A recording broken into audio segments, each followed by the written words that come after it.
When it comes to historically authentic first-person shooters, very few recreate World War II battles and locations in such a well-researched way as Brothers in Arms. But as shown in our videos on the initial 2 games of this series, no historical game is without inaccuracies, and this title, Hell's Highway in particular, has quite a few major ones, so in order to educate we shall jump straight into correcting them all.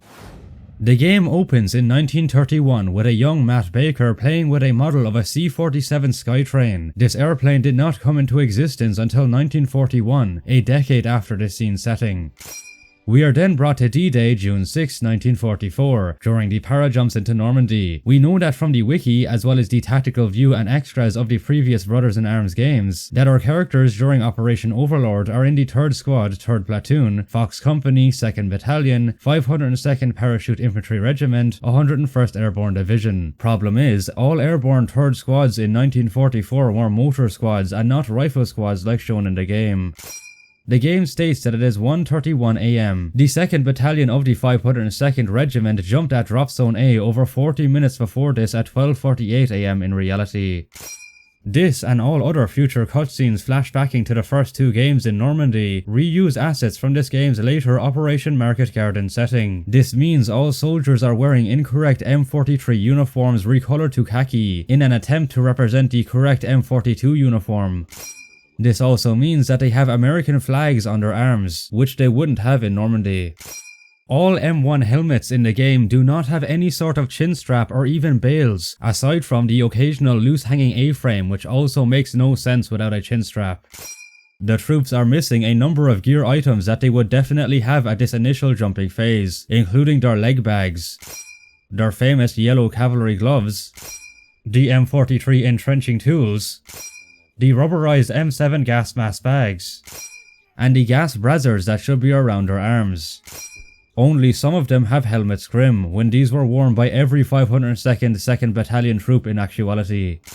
In addition, troopers of the 2nd Battalion 502nd were known to have worn white gauze around their left shoulder, to allow for easier identification on the ground. This too is missing from the game. The C-47s do have the correct 3X code for the 87 Troop Carrier Squadron, however they lack their tail letters and plain numbers. Although not standard, some would also have custom nose art. The C-47s do not have any pilots or interiors visible in the cockpits. We are brought to Sakuma de Ma on June 8 at 9:45 AM. So you're saying I couldn't hawk this in England? Alan, it says to Matthew on the side. So? There's probably loads of Matthews in England. Matthews who want a gaudy silver pistol. Let me see it. Holy hell, this gun weighs a ton. You could put a hole in Superman with this. Nothing could put a hole in Superman. That thing could. The commune of Sakuma de Ma was under full attack at this time, so why it is so quiet and why Alan Garnett and Leggett are just chilling and chatting about Baker's pistol and Superman makes no sense. Also, the 502nd Regiment was not involved in the fight for Sakuma. The paratroopers that fought here were of the 501st and 506th Parachute Infantry Regiments. The jump gear is now off the troopers, giving us a look at more uniform errors. Troopers would clip their Mark II grenades on their webbing by using the spoons, but in game the spoons are facing outwards, meaning the grenades are just floating on them. A similar thing can be said for their canteens throughout the game, which are seen clearly just floating below their belts instead of being attached on their belts with the grommets. The troops are seen wearing M1923 cartridge belts, which wasn't done by the 502nd in Normandy. They would have rigger pouches as shown in equipment documents and photographic sources. Their M1 bayonets are always seen hanging weirdly in the wrong spot on their belts. Private First Class Leggett should not be wearing glasses, as all airborne troops were required to have 20/20 eyesight. Some commenters in our past videos were pointing out the rare exception to this of James Flanagan in this photo, but this does not beat the fact that it was still an official rule of the airborne. Almost all other unique examples of paratroopers with glasses were not frontline infantry, and were mostly only accepted in because they already served with distinction on other fronts before they joined the airborne. Leggett is shown to be a private first class by the stripe on his sleeve. As a radio operator, he should be a technician 4th or 5th grade and have these stripes instead. Allen and Garnett are then seen just after getting killed at Sac-Hama-de-Mont on the following morning of June 9th. Sac-Hama had already been liberated on the previous day, which the 502nd again had no direct part in. In Brothers in Arms Road to Hill 30, Allen and Garnett were shown getting killed here during a completely fictional attack on a farm, so even if we follow that past game's logic, it still doesn't match up. We see enlisted ranks like Corporal Currian being armed with SMGs, being the M1A1 Thompson here. It would only really be NCOs and the likes of vehicle crews and engineers who would have access to their company's supply of SMGs. Hartsock is armed with a BAR. This is acceptable as there was an explicit excuse for this given in Brothers in Arms Earned in Blood. After some rummaging, I found a BAR on the back of a crashed glider. However, another soldier behind Hartsock is also armed with one, which is inaccurate as the BAR was not allocated to airborne rifle squads in Normandy, and there is no other explanation provided for why this other fella has one. Brothers in Arms has a tradition of giving almost everyone mismatching ammo pouches, and this game is no exception, for we see the majority of the Americans wear rifle cartridge pouches, regardless of if they are wielding SMGs, automatic rifles, or any other such weapon. Similar to how it was in the previous games, throughout all of the Normandy flashbacks, our squad is missing their machine gunners, who will be armed with M1A1 carbines and an M1919 MG. We see a few German paratroopers or Fallschirmjäger. They are wearing fuel caps when they should have helmets. The caps have Erbsentan camouflage pattern, also known as Dot 44. This is a SS camo, and no caps in this pattern even ever existed. The Eagle is the army or hair version, which is in contrast to its SS camo, and how it's being worn by Air Force or Luftwaffe Fallschirmjäger here. The swastika on the cap is missing. In fact, we see absolutely no swastikas on any of the other German uniforms or anywhere else in this game, most likely due to censoring policies. Under the Eagle, there should either be a cockade for the Wehrmacht caps or a Totenkopf skull for the SS ones, but in game there is just a silver button there. Their Sumpftarm smocks look better than in the previous games color-wise, but the pattern is still very off. And they all wear MP40 mag pouches regardless of if they are armed with any other weapon like the Kar98K.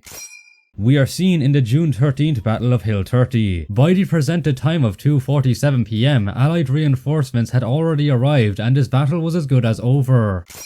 This battle was fought by a much larger force consisting mainly of the 506th Parachute Infantry Regiment, but no other airborne forces outside of our 502nd Squad are seen fighting here. The terrain even makes it seem that our characters are actually in the position on the far right where Easy Company of the 506th were. Our squad is then shown with the real-life figure of Lieutenant Colonel Cole, just before his famous charge at a Carenton causeway. This attack was finally one that was actually conducted by 502nd troops, but they were of the 3rd Battalion and not the 2nd Battalion that our characters are in. The date of June 11th is correct, but the time of 6:21 AM is slightly off. Cole's charge began at 6:15 AM, so would be fully ongoing during the game's presented time. Sergeant Hartsock is then seen getting wounded at Bapt, which was a commune fought over by the 508th Parachute Infantry Regiment of the 82nd Airborne Division. Hartsock as a 101st Trooper isn't even in the right division to appear here.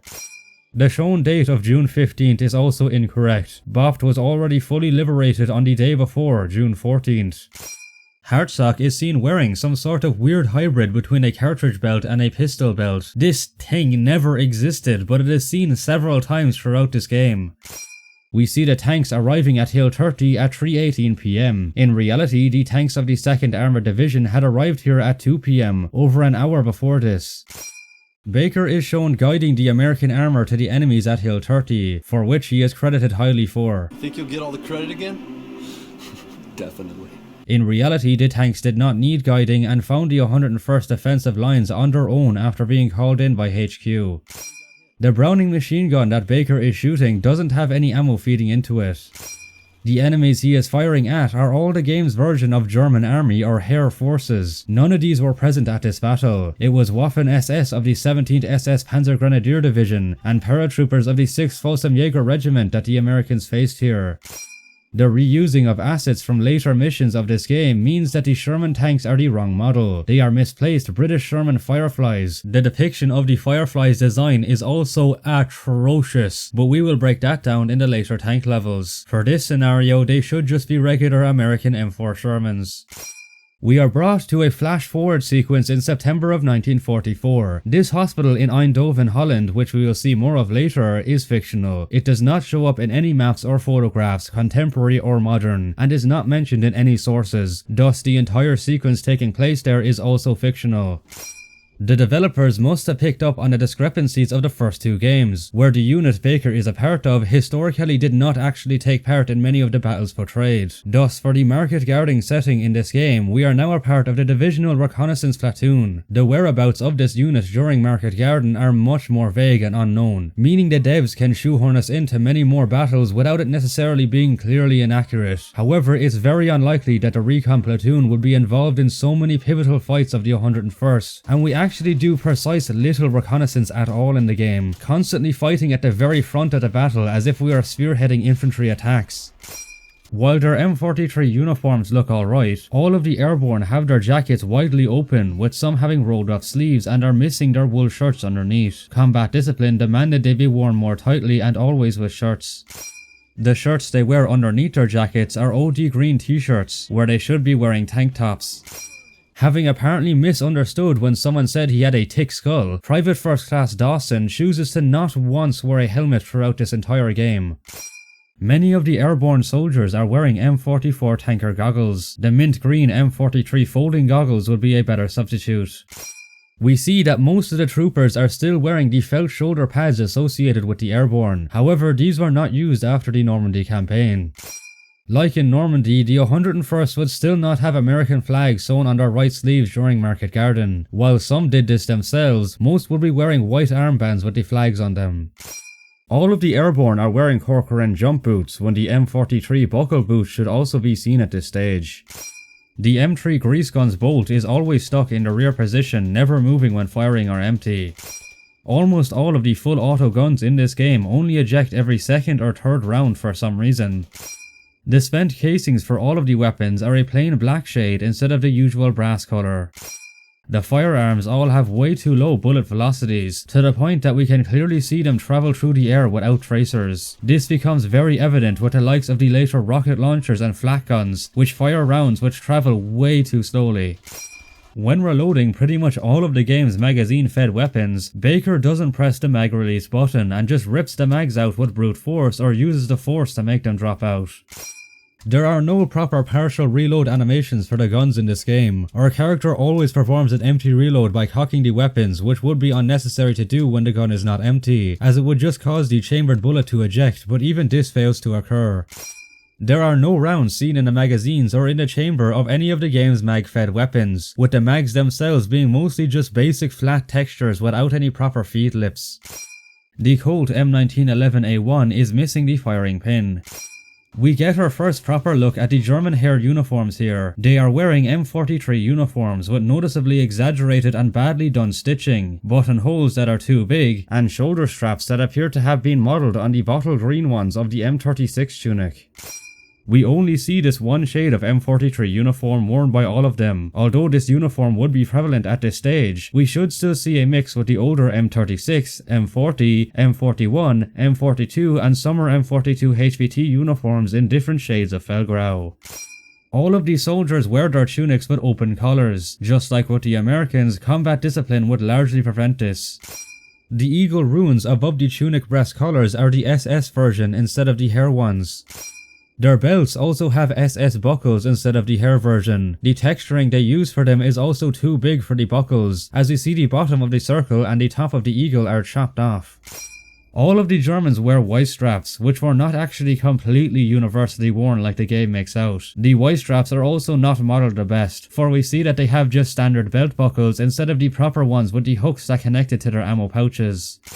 Every soldier has either Obergefreiter or Oberschütze insignia on their arms. There are no NCO Unteroffizier or Feldwebel ranks, nor any other enlisted ranks like Soldat, Gefreiter or Stabsgefreiter. For some reason, the gas mask canister straps have loopholes in them, like belts. They did not have these. The Zelt bands on their backs all have a splinter tarn pattern that is too small.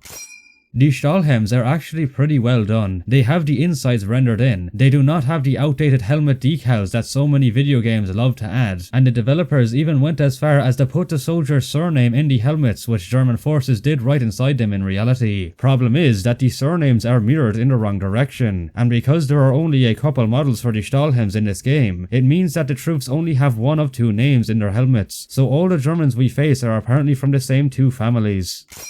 The Stielhandgranate on the Germans are missing the bottom half of the handles that should be sticking out under their belts.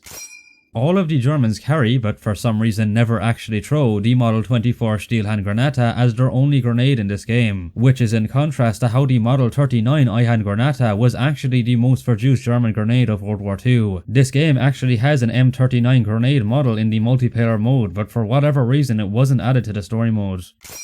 Far too many of the Germans have pistol holsters. It would only really be machine gunners and officers who would have sidearms.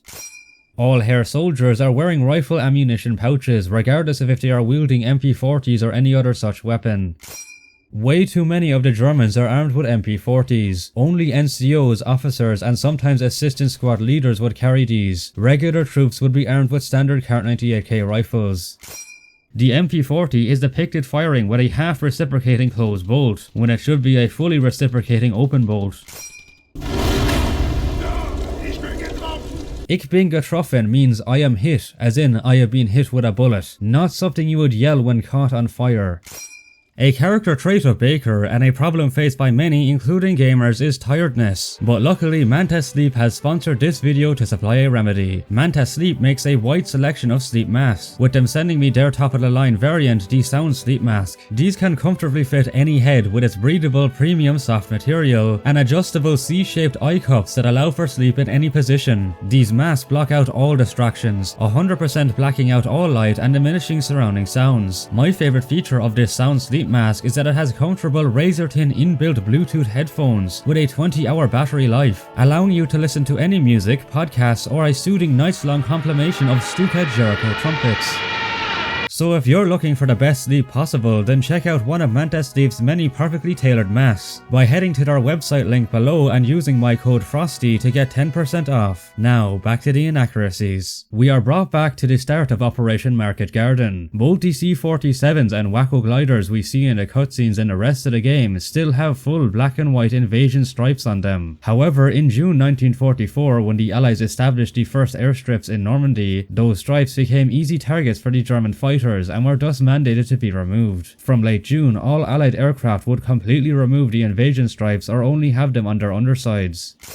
The tow cables connected the aircraft by a hook at the very back of the C-47 to another hook over the cockpit of the gliders, which the pilots inside could manually detach from by pulling a lever. In-game, the tow cable is just clipping out from the rear fuselage of the C-47s, and instead of connecting to the texture where the hook is on the game's gliders, it instead is shown splitting in two and clipping into the wings. Also, most of the other gliders in the background do not even have tow cables connecting them to the C-47s.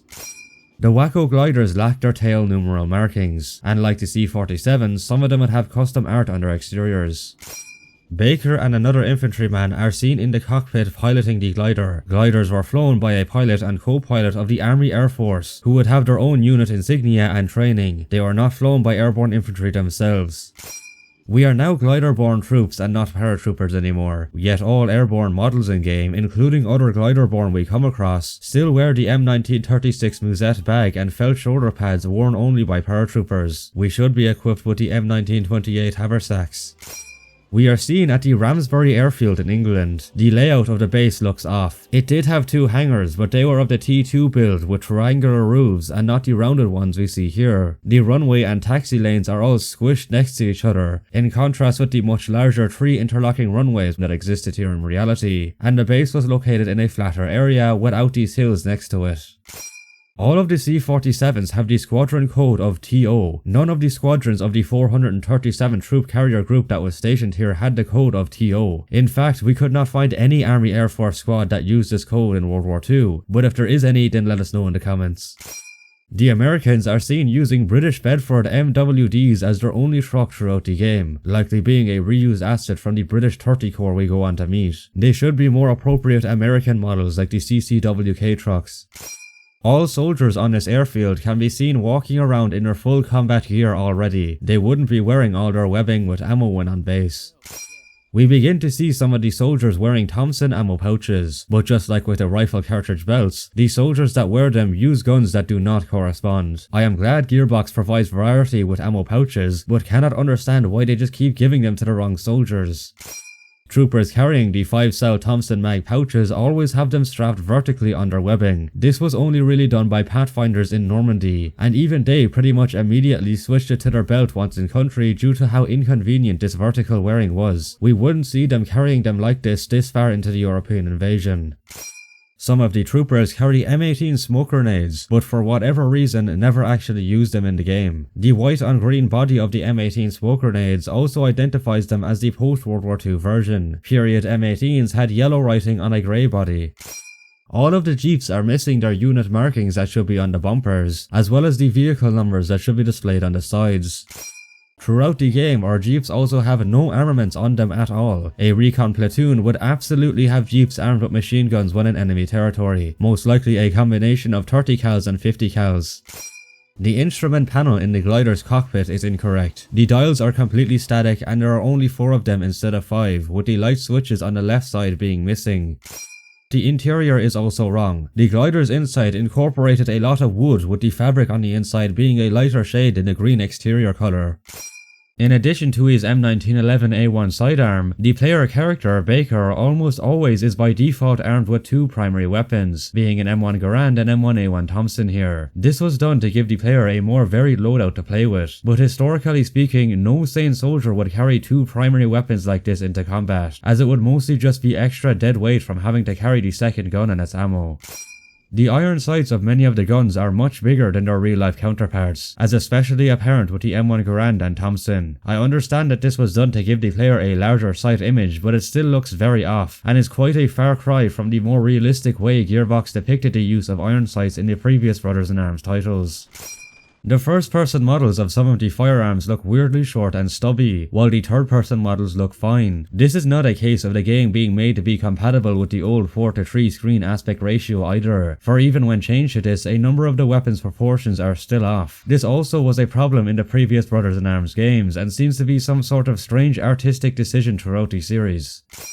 The M1A1 Thompson has a bolt hold open feature that means the gun does not need to be cocked when emptied, and this game, to its credit, is one of the few that actually respects this fact. However, we see from the charging handle that the bolt is not fully moving forward when firing. When we empty the M1 Garand, the bolt fails to lock back, and although we do hear the ping of the clip being ejected, we do not actually see it coming out. Connor always carries an M1911A1, but as a private first class, it would be highly unlikely for him to have such a sidearm, especially since he is already armed with an M1A1 carbine, which was designed to be a replacement to the M1911. This is not a standalone instance either, as we go on to see other enlisted ranks also carry M1911s in this game when they realistically would not have one. I got bored and started shooting bottles and interacting with a bush, just for this to then happen.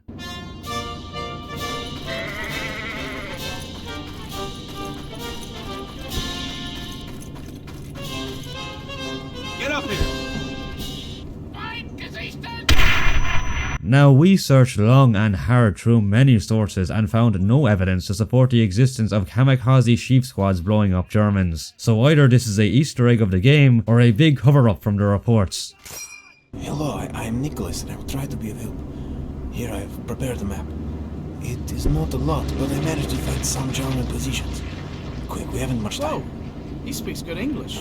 Yes, I do. The accent of this Dutch resistance member, Nicholas, sounds nothing like Dutch, but more like Eastern European. Weirdly enough, his accent changes to a more correct one later in the game. I've been looking for Americans. Oh, it's you. Your face was in better shape when we last met. It is very cool to see the Browning MGs correctly operated by a crew. However, the ammo belts that Connor places, or rather spawns, into Jasper's M1919A6 are very short and feed and eject from the MG way too slowly. The bolt on the M1919A6 is also completely static. This and the following level sees us fight our way towards the town of Zone. This game unfortunately took a step back from the previous two titles in the series, and decided to not show the unit anyone belongs to in the tactical view, but we can tell from the uniforms that we only encounter regular Heer forces, which is in contrast to how the fighting around Zone saw a huge mixture of German troops. We seem to take the route towards the Zone bridge that the 506th Parachute Infantry Regiment also took. They encountered Kampfgruppe Rida, which consisted of a panzer training battalion of the Hermann-Göring Division and a flak battalion crewing 3 flak 88 guns. Thus, the German troops we encounter should have Luftwaffe and Panzer Grenadier uniforms. Also, it's very unlikely for us to encounter this much German opposition on the way to Zone. According to reports, most German forces were very surprised by the landing and turned tail to regroup before attacking. The first real opposition at Zone didn't come until the 101st approached the town's bridge. The Kar-98K striker is incorrectly static. When reloading the Kar-98K, we do remove the clips themselves, but we always load the full 5 rounds in, even if there is still ammo remaining in the rifle. And the rounds we load into the Kar-98K are a strange greenish grey shade instead of the proper copper and brass colour. The Opel Blitz trucks lack unit insignia, with their license plates having ME on them for some reason, instead of a WH for Wehrmacht Heer, WL for Wehrmacht Luftwaffe, or the SS symbol depending on which unit they are from. None of the Germans manning MGs have any specific machine gunnery equipment that they should carry on their web gear, like the MG Tasche and cleaning kit. The German MGs are always only seen operated by one person, when they would have been allocated a crew with an assistant and ammunition carrier. The what should be wooden stock and handguard of the MG42 are black, making it instead seem that the developers modeled it on a modern MG3. Some of the Germans, as well as Baker himself, shoulder fired the MG42 while holding it by the barrel with a bare hand, which would certainly be one way to turn your skin into a crispy fried wonton. The ammo belt is way too short and is getting fed and ejected way too slowly. The belt itself doesn't go through the other side when firing, and the casings are ejected from the side instead of from the bottom as in reality. The MG42 has unlimited ammo when mounted, has no cooldown animation nor any barrel changes, which would be needed after about 150 shots of fully automatic fire. All of the 502nd paratroopers, including First Sergeant Hazy and Lieutenant Colonel Cole, only have the heart of the 502nd on their helmets, while during Market Garden they'd have a dash underneath it.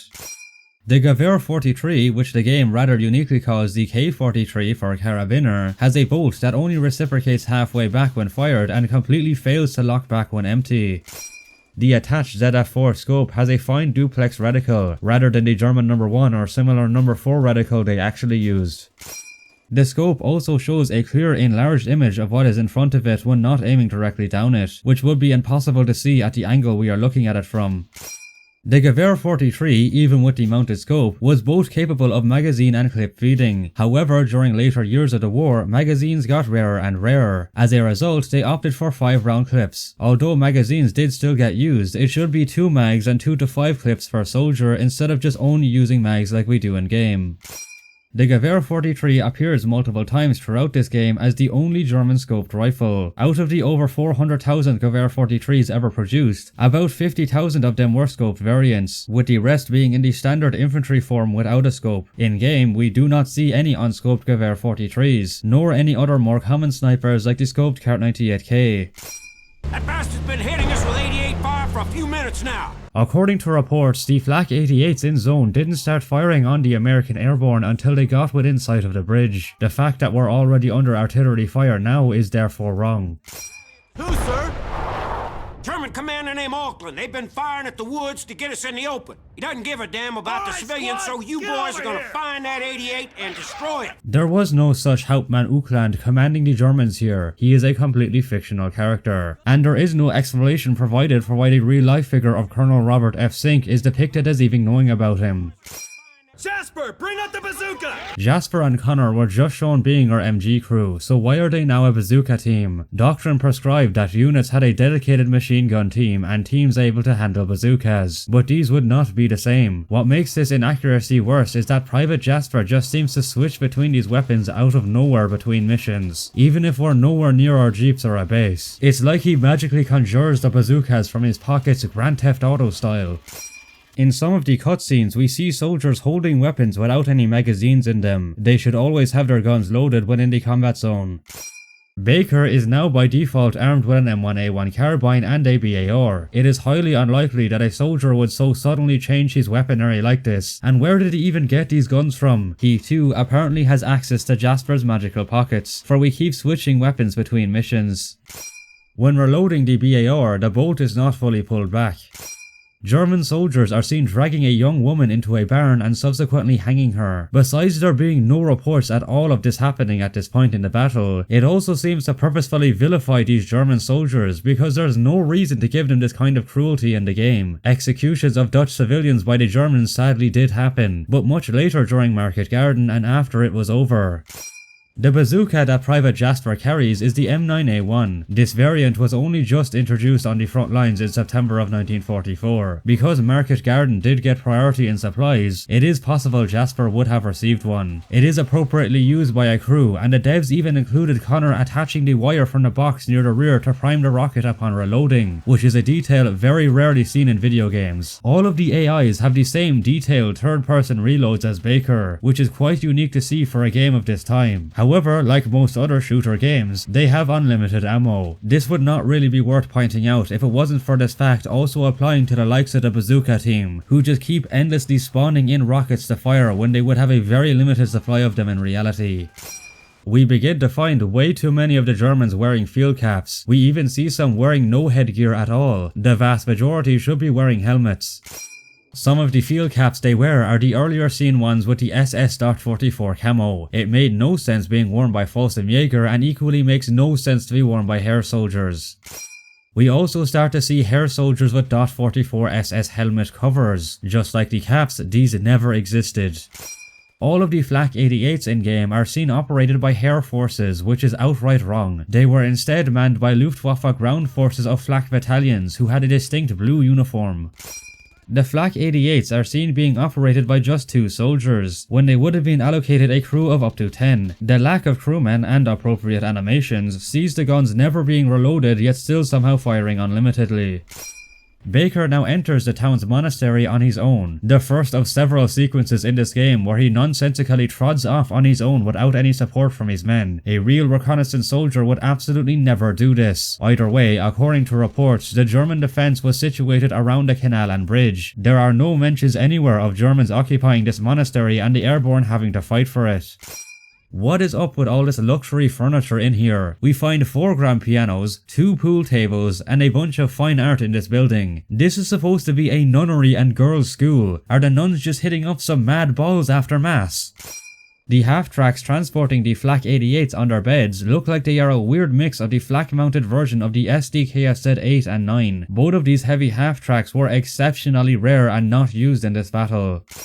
We come across another flak gun with Germans all around, but for some reason no one is manning it. All flak guns around zone were used to fire at the approaching Americans. This particular one was destroyed by an American bazooka of the 2nd Battalion 506th, but in the game it remains intact. It also still has its wheel carriage attached and clipping into the ground. In some desperate situations the wheel carriage would remain attached during firing, but it would cause the gun to do extreme jolts from the recoil, and thus it was practiced to remove them.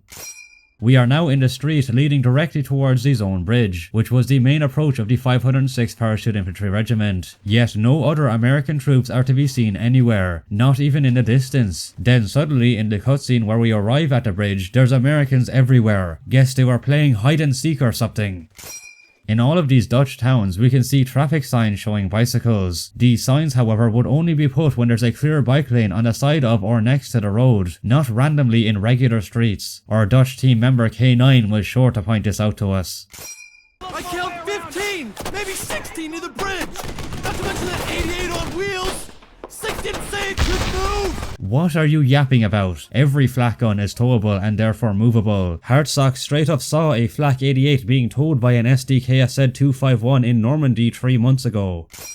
Get across that river and take that 88 and secure the goddamn area. Parker, get Captain Wilder on the line and tell him 30 Get Corps ain't getting across across that shit river! without a... Our characters keep referring to the waterway they cross as a river. How you getting back across the river? What'd he say? Dunno. My ears are still ringing. How How the Sam hell you getting back across the river? Okay, that time I definitely heard liver. Maybe he's drunk. We'll just swim back across the river, sir! However, this is a canal, not a river. Now before you start angrily typing in the comments that this difference doesn't matter at all, we would like to point out that these airborne troops would have meticulously studied their objectives, and they would always call it as it is, a canal. This is confirmed in after-action reports and other accounts of the battle, where the term river is never used. We see all of the airborne troops wade across the canal. In reality, it was way too deep to do this and they all had to swim, with a couple even securing a rowboat and rowing across. Also, all of the casualties shown here are much too heavy. One of the soldiers is seen getting shot while fully submerged under the water, Saving Private Ryan style. This is physically improbable as the density of the water would immediately slow and stop the bullets. We find and kill the fictional Hotman Oakland here. He is wearing an M36 uniform but with a completely black colour like the SS Gabardine tunics. The M36 instead had a bottle green colour. He is said to be an artillery commander, which is backed up by the red Waffenfarbe on his shoulder straps, but this means that he should also have red piping on his visor cap instead of the infantry white. Not that he realistically would even wear a visor cap over a helmet in combat anyway, and not that he should even be a Heer artillery commander anyway, because these Flak 88s were again crewed by Luftwaffe ground troops. We now find the Flak 88 detached and hauled off of the half-track, which it was shown being bolted to the bed of just moments ago. A simple crew without heavy equipment would never be able to detach it this quickly. The game shows this flak gun as being the only one on the opposite side of the bridge, when in reality there were multiple located on both sides of the canal. We receive another flashback to our characters in Carentan, Normandy on the day of its liberation, June 12th. We know that we are in the middle of the town from the presence of the church in the background. Who are you? Pathfinder with a 502. The 502nd Parachute Infantry Regiment, however, was held in reserve for the attack on Carentan, after sustaining heavy casualties in previous engagements at Purple Heart Lane, in Goof Farm and a push south of the town, so again we should not be seen here. When our plane started strafing us, he ran a few men into the field to lay panels. He was behind the other men and just... well, he was straightening the panels. Why would he? Matt, I have no idea. He did that a couple of times and then there was a crack. When Lieutenant Colonel Cole was killed, he was not behind his men ordering them to place the orange identification panels. Cole was instead doing this himself, and while doing so, he raised his head, shielding his eyes to see the incoming plane before being sniped. We never found the sniper. Just a tally he left behind on the windowsill. The sniper who shot Cole was assumed to be killed just afterwards, as other paratroopers saw the Germans running from the farm that the shot came from and shot them all down. We are then brought to the outskirts of Eindhoven on September 18, 1944. The level opens with us having to clear out the St. Peter Church in Klosterdreif. While the 2nd Battalion of the 506 did advance through the area, this church was never occupied by German forces, and thus the whole fight for it here is fiction. We find a sniper in the church who is the game's version of Waffen-SS, even though there were no SS troops in the Eindhoven area at this time. The SS for some reason wear both rifle and MP40 mag pouches, as if they are wielding two primary guns, which they do not do in game and did not do historically either. The .44 pattern on his jacket is much too large. The real pattern had smaller shapes. When looking at the tactical map, we can see the street layout of the church, Klosterdreif, and Woensossenstraat we battle through are slightly similar but still pretty far off from real life when compared to contemporary maps of the area. Brothers in Arms had made a name for itself for almost one-to-one recreating real-world locations, so this is quite unfortunate to see. Reports show that while at first hesitant, Dutch civilians welcomed the advancing Americans in this part of the city even before the guns were taken out. However, in this game, the streets and houses are completely deserted of civilians. After securing the church, we face heavy enemy resistance all around the streets and have to blow up some fuel barrels. None of this occurred in reality, as the Germans defended just the direct surroundings of their flak guns. The 88s were also manned by soldiers of Kampfgruppe Kobel, which again consisted of Luftwaffe ground troops, specifically from Flak Brigade 18, not regular Heer forces. The map on the wall in this basement shows the Ardennes in Belgium. It makes no sense to be here in a random basement in Eindhoven, unless these German flak troops can predict the future or are praying for the 4th Brothers in Arms Battle of the Bulge game. We then reach and are tasked with destroying the 2 Flak 88s on Woenselse Strat. The guns here were attacked by troops of F Company 506, not our recon platoon. Even with this much less specific unit, the devs still can't resist putting us directly in place of other units. Both the 88s are missing their wheel carriages, when historical pictures show that they were mounted on them in reality, despite what we said earlier about standard practice. The German gunners here must have been in a hurry. One of the 88s was taken out of commission by an American rifle grenade, the other was taken under fire and then destroyed and abandoned by the German crew. They were not both destroyed by the Americans planting satchel charges on them like we do in game. A large part of the crews also surrendered and were taken prisoner, but this fails to feature. We are now in an industrial district in Eindhoven on the same day of September 18th. We see another SS soldier getting killed in an alleyway, who then inconspicuously turns into a Fallschirmjäger when our squad arrives afterwards. Later, we also engage a few more SS soldiers in the city. There were no SS troops or Fallschirmjäger present anywhere in Eindhoven around this time, only a small few Heer and Luftwaffe ground forces. The SS have a Zeltbahn in the .44 pattern, which just like the caps and helmet covers, never existed. This model of Fallschirmjäger for some reason has a very out of place Heer Obersoldat rank insignia on the smock. Okay, this is the map that Shoemaker wrote on. It shows an industrial area we have to clear for 30 Corps to get through. Wilder said the crowds are spread out all over. What's all the son of a bitch! What are they doing? They're thanking you. You're welcome! The red scribbling is the German positions he did find. They may still be accurate. All of this is false. The 101st took Eindhoven with basically no German resistance, as all of their remaining troops had fled the city. So yes, you guessed it, this entire mission is completely fictional. There was no fighting in the factory district, nor in the city centre as shown in the game. Our squad runs into Sherman Fireflies of the British 30 Corps, but as mentioned earlier, the model for it is completely messed up, so let us break it down. The overall shape of the tank is weirdly disproportionate, with the turret being too tall and the hull too small. The hatches are undersized, like good luck trying to squeeze any 17-pounder shell through this tiny left side turret loading hatch. The turret gun mantlet doesn't resemble the look of any Fireflies in reality. These two hatches in a radio bostel should not be there. The loader's hatch is also rounded when it should be square shaped. The 50 cal machine gun pedestal is the incorrect type. It should resemble the single piece as seen here, and should be mounted to the turret instead of the hatch. An attempt was made at giving it the upgraded armor package that was extremely common after D-Day. However, in reality, the armor package would only cover the turret right front cheek, as the gunner's sight needed extra protection. But here we see they decided to put an additional armor slate on the other side of the turret as well. The driver and co-driver would also receive an additional armored piece to reinforce their positions, but we do not see any here. The block that covers the bow machine gun is on both sides for some reason. The tank has a port for 2 radio antennas on both sides when it should only have 1. And the Firefly completely lacks all unit tactical insignias. Are you Becker? Ah, the name's Redwood. Well, I had to help you get through this shithole.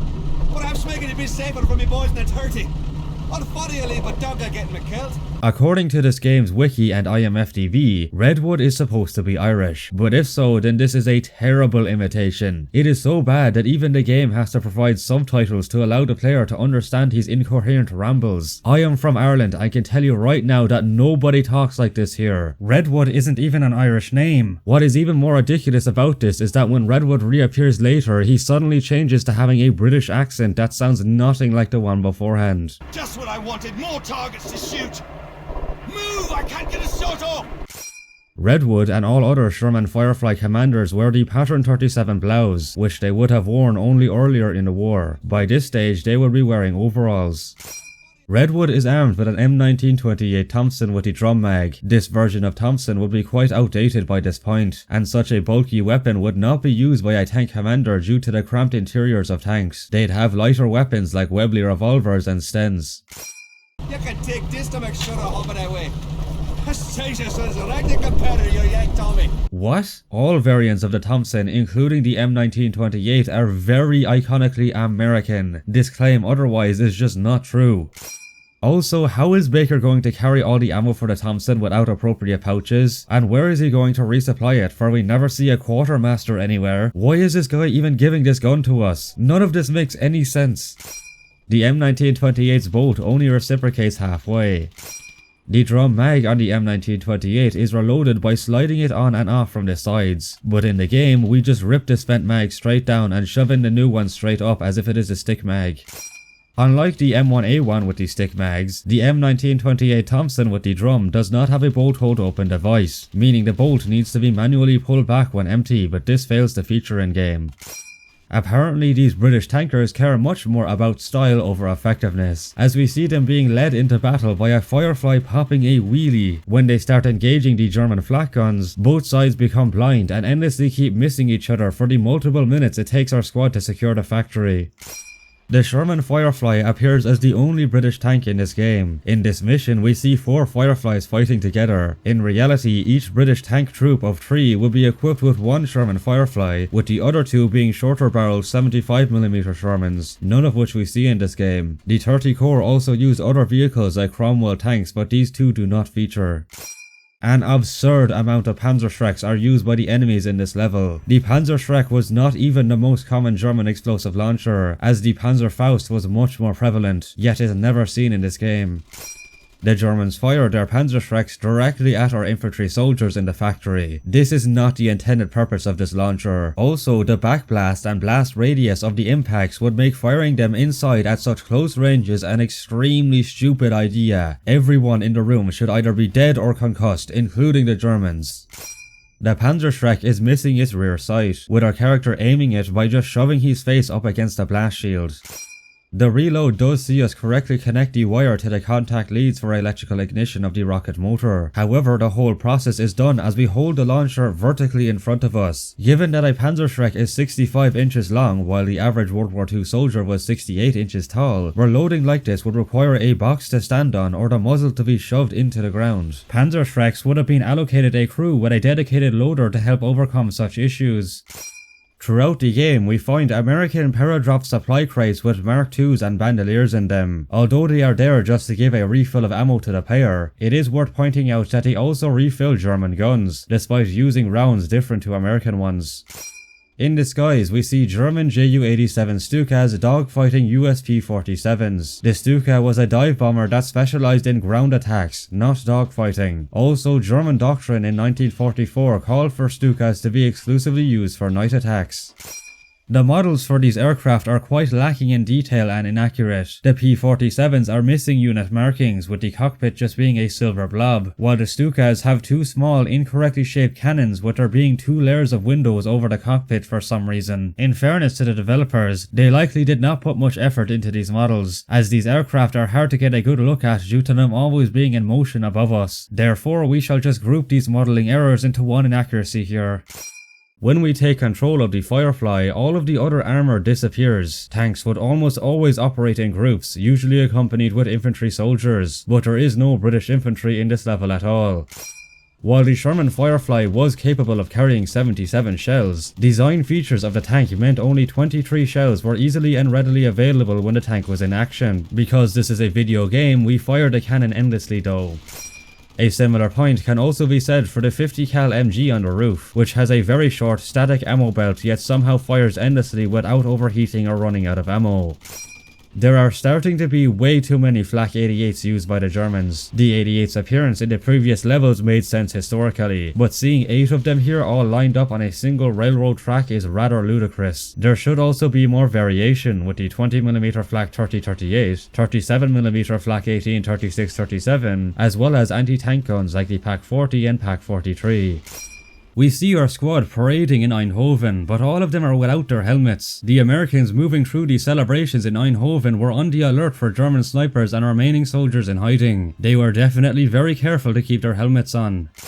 The reusing of assets means that signs from different Dutch locations appear in incorrect places. For example, here we see a store marked Veghel Boekhandel, meaning Veghel bookstore, even though we're in Eindhoven and not Veghel. The statue shown throughout this scene is fictional. In fact, this whole area of the city, which we fight through in the following level, does not seem to be modelled after anywhere actually in Eindhoven. Baker gets a PTSD flashback to when he was at the road junction known as Dead Man's Corner, near Saint-Commandement, Normandy. It was troops of the 506th Parachute Infantry Regiment that battled here, so Baker, as a 502nd troop, should not have been here nor be having flashbacks to it. We see Baker's friend Risner getting shot to death while in the Cupola. In real life, most recent historical research has deduced that it was Sergeant Anthony Tomaszewski who was killed here, along with the driver Alan D. Curry. Tomaszewski was killed by getting blown out of his tank by the blast of a Panzerfaust, not by gunfire. The tank that this occurred in was an M5A1 Stuart, which Brothers in Arms Road to Hill 30 appropriately showed, but for Hell's Highway we are just shown a reused asset of a low-poly Sherman Firefly in its place. Eindhoven was bombed on the night of September 19th by the Luftwaffe, who were focused on British transport routes there, but the series of events we played through in this mission are complete bullshit. Baker and his men really seem to have some sort of superhero complex wanting to save everyone. The 101st did not rush head over heels into a bombed city to rescue people. They were still fighting a battle and had operation objectives to achieve. They couldn't afford to mount a rescue operation like this. Even the recon report for this level claims the 506th Regiment conducted a rescue operation here, but we could not find any evidence to support this at all. But then it gets even more ridiculous, for we see the whole city is suddenly filled with Germans. We already established the city was next to empty when the Americans took it the previous day, so how did it suddenly get overrun with German soldiers? And even if the Germans did reoccupy it, which they didn't IRL, then why would the Luftwaffe then bomb the place with their own troops there? We are reaching record levels of illogicality with this one. The Luftwaffe aircraft that bombed Eindhoven on this night consisted of Ju-88s and Do-217s of Gefechtsverband Helbig. In game, we only see one type of aircraft in the sky, and although hard to make out, they actually appear to be He-219s, a quite rare night fighter of which less than 300 were ever produced. In addition, this level's recon report claims that Do-17s and Ju-87s were the aircraft bombarding the city on this night, but the just mentioned information on the aircraft used that we found contradicts this.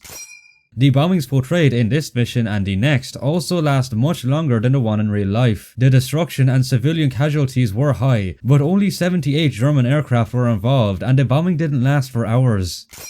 Where are all the civilians? Didn't we run into this city to try and save them in the first place? The bombing of Eindhoven on this night resulted in chaos and over 200 civilian deaths. Yet with the exception of Peter and the woman Frankie obsesses over, there are literally no civilians anywhere, alive or dead. Just like the fictional statue area, the rest of Eindhoven as seen on the tactical map doesn't resemble any real part of the city. The British soldiers we come across look absolutely horrendous. Their base uniform blouse and trousers have too many pockets and look quite off from the appropriate battle dress uniforms they should have. Over this they wear a strange fictional webbing set, bandolier and bag, with no gear on their backs at all. They should have the proper 1937 pattern web equipment. Their helmets have no chin straps and look like a weird mix of American, British and Soviet helmets, rather than the appropriate Mark II or Mark III helmets.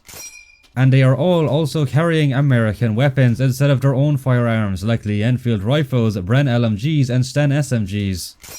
Besides that, while losing many transport vehicles during the bombing, no British troops were killed, so we shouldn't see all of their KIA here, and they obviously were not in firefights with German soldiers. This vehicle here is called a Bren carrier, but despite this, it is missing the firing port for the Bren gun in game. In addition, aside from having what seems to be a fictional Arm of Service emblem on it, there's also a 30 Corps insignia attached to it. Vehicles would never have Corps insignia, but rather their divisional markings. The Bedford QLD trucks completely lack any unit tactical markings. We begin to see some of the Germans with STG-44s, but its bolt only reciprocates halfway back when being fired, with us also seeing the bolt being completely static under the ejection port. The following level sees Baker end up at the hospital from the game's intro. As mentioned already, this hospital and the entire sequence we played through in it never happened, so this mission is completely fictitious too. It's just a random Brit in an American jacket. Would you calm down?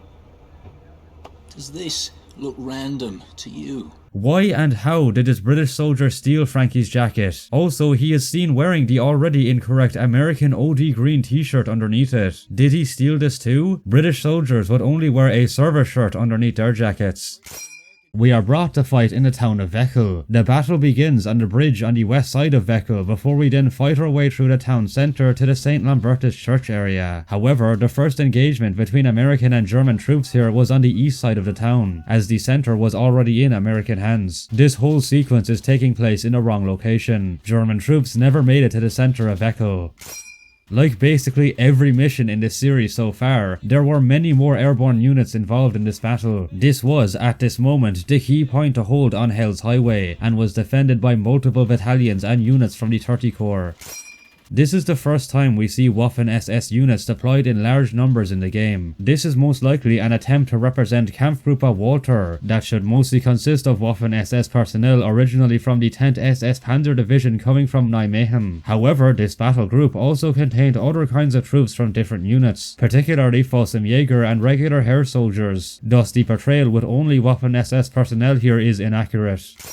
The SS soldiers all have the same aforementioned uniform errors, and since we encounter much more of them now, we can add a few more. All of them wear the exact same green Heer Obersoldat rank insignia. It should instead be the black SS Oberschütze insignia, and there of course will be much more variation in ranks. The position of the Heer Obersoldat insignia is too high, and it even replaces the SS Eagle insignia that should be there in the first place. The tunics all have shoulder straps. It would only really be NCOs that wore these to show their ranks with the .44 tunics. Enlisted ranks would rarely have them.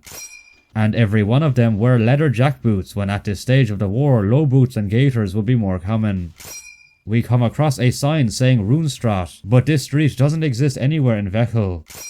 Throughout the entire game, we encounter the Panzer IV auf H as the only German tank, with the exception of 2 Panther wrecks in the final Kuvering Tooth and Nail chapter. In reality, the main tank used by Panzer Brigade 107 who fought here would be Panthers. It was several regular Panthers, some Stugs, and 2 Jagdpanthers that attacked Veghel on September 22nd. Even the name Panzer Brigade 107 and pictures of 2 Panthers are shown in the Levels Recon report.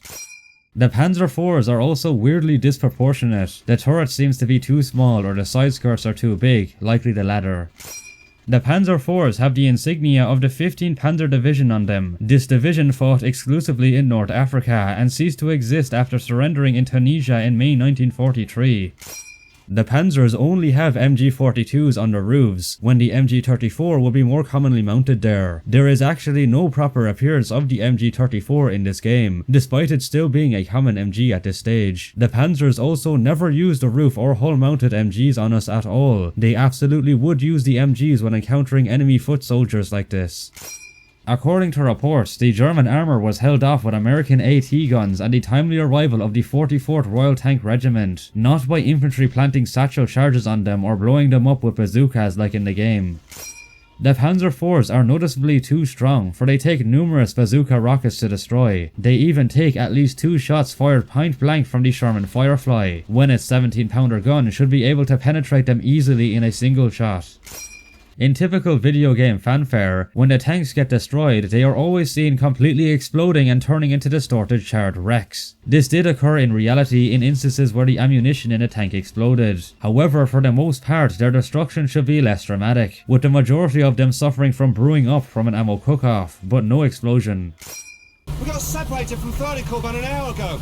Well, the crowds are making it easy to find them. How did you get separated? The 44th Royal Tank Regiment was defending Veghel with a large number of tanks. The town was full of them, yet our guys somehow got lost, with all of the few British vehicles we do encounter in this level being wrecked. Who's the right man to take command of 2nd Squad? Corporal Paddock, sir. Are you sure, son? I'm sure, sir. Well, I'll notify him of the promotion. Colonel Sink is not the one in command of the Divisional Recon Platoon, so why is he the one deciding on the promotion of a squad leader? It would have been an officer in the Divisional HQ that would do this. We are brought to the southwest of Uden on September 23rd. The main German force against Hell's Highway on the 23rd of September took place near St. Uderode, over 15 kilometers away from Uden. Kampfgruppe Walter and Panzer Brigade 107 around Veghel were actually pulling back on this day because of heavy Allied air attacks. The chapter time states it's 3 PM, yet it's completely dark outside. I know this is Hell's Highway, but the air wouldn't just be filled with a world-ending amount of smoke, you know.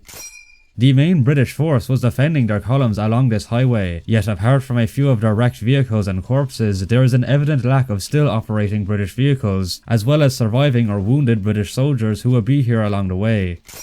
Just like the previous level, the enemies we are up against are just SS, despite Kampfgruppe Walter also consisting of Fallschirmjäger and regular air forces.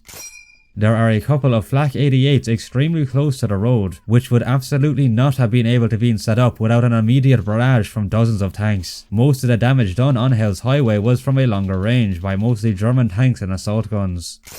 The railway station and layout of the area resembles nothing of the real Uden railway station that was there in 1944. Since Panzer Brigade 107 pulled back from this area, there should not be a fight with German tanks at all at this station. Even if there were tanks here, they would still mostly be Panthers and Stugs, and without, or at least not only, the Panzer IVs that appear. Welcome to another episode of Hell's Highway Hates Helmets. This time in, British forces decide that headgear is useless. The British soldiers, specifically in this cutscene only, wield more appropriate British weapons instead of the American ones. We see that they only have Bren LMGs and Sten SMGs however. There would only really be one Bren and Sten per British section, with the majority of the rest being armed with Lee Enfield rifles, none of which we see here. We find ourselves east of Kuvering on September 26th. Throughout this mission, we loosely follow the route of the 2nd Battalion of the 506th Parachute Infantry Regiment, but in true Brothers-in-Arms fashion, we see none of their troops anywhere. The area also doesn't resemble Kuvering and its surroundings. These sand dunes were further to the northwest near the town of Uden and also covered a larger area. This mission takes place very early in the morning, but the real battle among the sand dunes took place in the late morning and afternoon.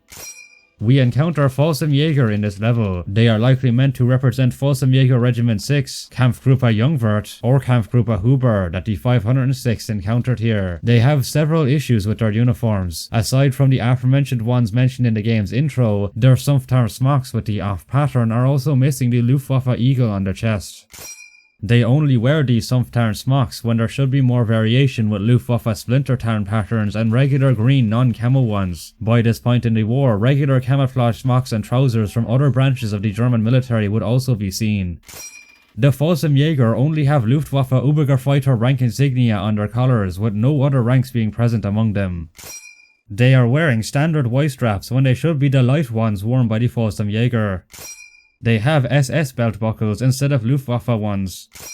Aside from the ones wearing no headgear and the ones with the inaccurate SS caps, they have M38 helmets with decals. Decals had stopped being put on the helmets earlier in the war and should not be this common anymore.